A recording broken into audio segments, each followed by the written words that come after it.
अस्सलाम वालेकुम वर्स, मेरा नाम है अब्दुल गफ़ार और आप देख रहे हैं Abdul Gaffar Landa market YouTube official.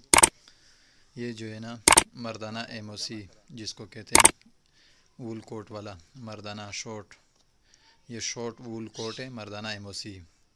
एक तो लेडीज़ एमओसी आता है, ये जो है ना मर्दाना एमओसी है। कोरिया का जो है ना 80 kg के बंडल है। माल का आप विज़िट करते जाएँ। ये देख रहे हो माल, ये बिल्कुल शॉर्ट स्लीव में होता है वूल कोट जिसको बोलते हैं, या जिसको बाज़ लोग जो है ना इसको एमओसी बोलते हैं, मर्दाना एमओसी। ये मर्दाना एमओसी का बंडल है। माल चेक कर रहे हो आप देख रहे हो Gaffar Landa market YouTube official. ये मर्दाना एमओसी का बंडल है, चाहे कोरिया का 80 kg का बंडल है। माल का आप विज़िट करें। ये शॉर्ट स्लीव में होते हैं। ये देख रहे हो माल, देख रहे हो आप, ये देख रहे हो,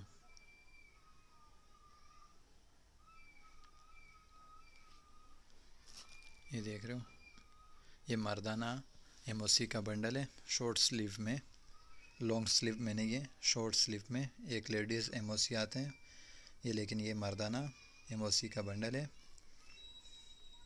नेक्स्ट वीडियो के लिए इजाज़त दीजिए। अल्लाह हाफिज़।